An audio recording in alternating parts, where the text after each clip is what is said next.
जय हिंद दोस्तों। आपने अक्सर सुना होगा न्यूज़पेपर में या अपने आसपास के माहौल से कि डिप्टी कलेक्टर अब कलेक्टर बन गए हैं, डिप्टी कलेक्टर अब आईएएस ऑफिसर बन गए हैं या पीसीएस ऑफिसर आईएएस ऑफिसर बन गए हैं। तो क्या आपके मन में सवाल नहीं आता है कि पीसीएस ऑफिसर आईएएस ऑफिसर बन गए हैं, ये कैसे हो सकता है? या फिर डिप्टी कलेक्टर कलेक्टर बन गए हैं, ये कैसे हो सकता है? सवाल तो आना चाहिए और कई सारे लोगों के मन में सवाल आता भी है।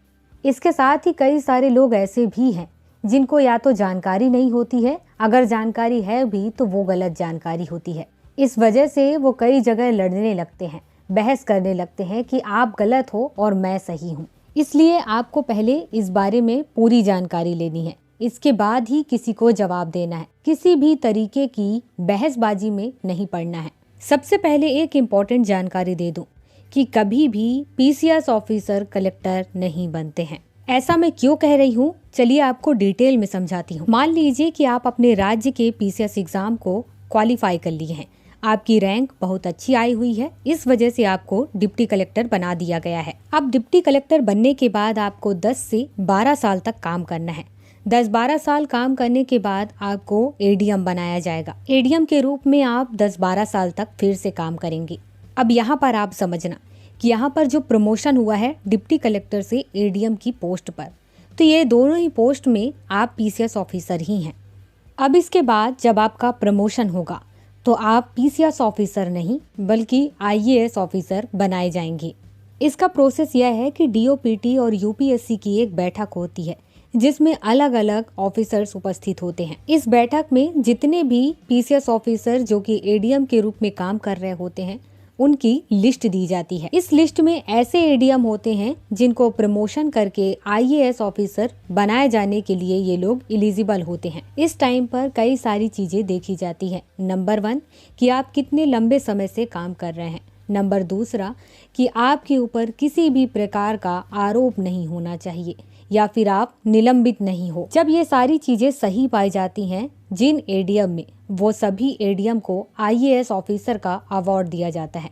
मतलब कि अब वो आईएएस ऑफिसर बन गए हैं। अब इसके बाद इनको डीएम, कलेक्टर या जिला अधिकारी बनाया जा सकता है। अब यहाँ पर जितने भी एडीएम को प्रमोट किया गया है, प्रमोशन मिला है, वो सभी अपने नाम के साथ आईएएस ऑफिसर लिखेंगे और जब ये ऑफिशियल वर्क कर रहे होंगे तो वहां पर अपने नेम प्लेट के साथ जिस पद पर होंगे, जैसे कि अगर जिला अधिकारी के पद पर हैं तो वो अपने साथ डीएम, जिला अधिकारी या डिस्ट्रिक्ट मजिस्ट्रेट लिखते हैं।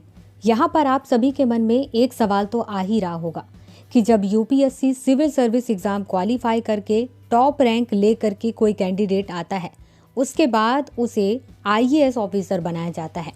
आईएएस ऑफिसर के बाद उसे ट्रेनिंग दी जाती है। ट्रेनिंग के बाद उसे सबसे निचला पोस्ट एसडीएम, डिप्टी कलेक्टर जैसी पोस्ट दी जाती है।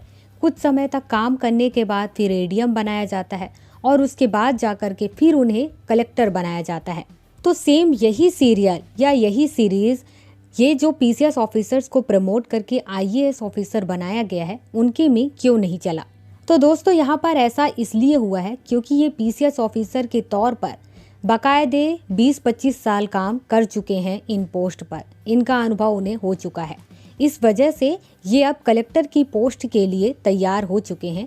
इनके पास वो एक्सपीरियंस आ चुका है, इसलिए इन्हें आईएएस ऑफिसर का अवार्ड दिया गया। यहाँ पर एक चीज आप ध्यान दीजिएगा कि PCS officer deputy collector ADM की पोस्ट तो ले लेते हैं, लेकिन उसके बाद उनको आईएएस अवार्ड जब मिल जाता है तो पहली बात तो यह निश्चित नहीं होता है कि जरूरी नहीं है कि उनको आईएएस अवार्ड मिले ही। अगर उनका जो सर्विस रहा है अच्छा नहीं होगा, उनको आईएएस अवार्ड नहीं मिलेगा। अगर आईएएस अवार्ड नहीं मिलेगा तो उनको कलेक्टर जैसी पोस्ट भी नहीं मिलेगी। तो इस तरीके से कोई ज़रूरी नहीं है कि सभी पीसीएस ऑफिसर आईएएस ऑफिसर बने और उसके बाद उनको कलेक्टर की पोस्ट दी जाए। अब इसके बाद बात करते हैं सैलरी, फैसिलिटीज़ और उसके बाद कैडर या पोस्टिंग के बारे में। यहाँ पर नियम यह है कि UPSC civil service exam qualify करके आईएएस ऑफिसर बनने वाले कैंडिडेट्स के साथ जैसा होता है वो आईएएस ऑफिसर बनते हैं। उनको जो जो सुविधाएं दी जाती हैं, जैसा वेतन दिया जाता है और जिस प्रकार से उनको अलग अलग डिस्ट्रिक्ट में पोस्टिंग दी जाती है, उसी प्रकार से इनको भी पोस्टिंग दी जाएगी। मतलब सिंपल सा है कि जितने भी पीसीएस ऑफिसर हैं जिनको प्रमोशन दे करके आईएएस ऑफिसर बनाया गया है, ये सभी आईएएस ऑफिसर की तरह ही अलग अलग राज्यों में जाकर के काम करेंगे। राज्य सरकार यहाँ पर अब हस्तक्षेप नहीं करेगी। इनके प्रमोशन को लेकर के, इनकी सैलरी को लेकर के अब राज्य सरकार कुछ नहीं कर सकती है।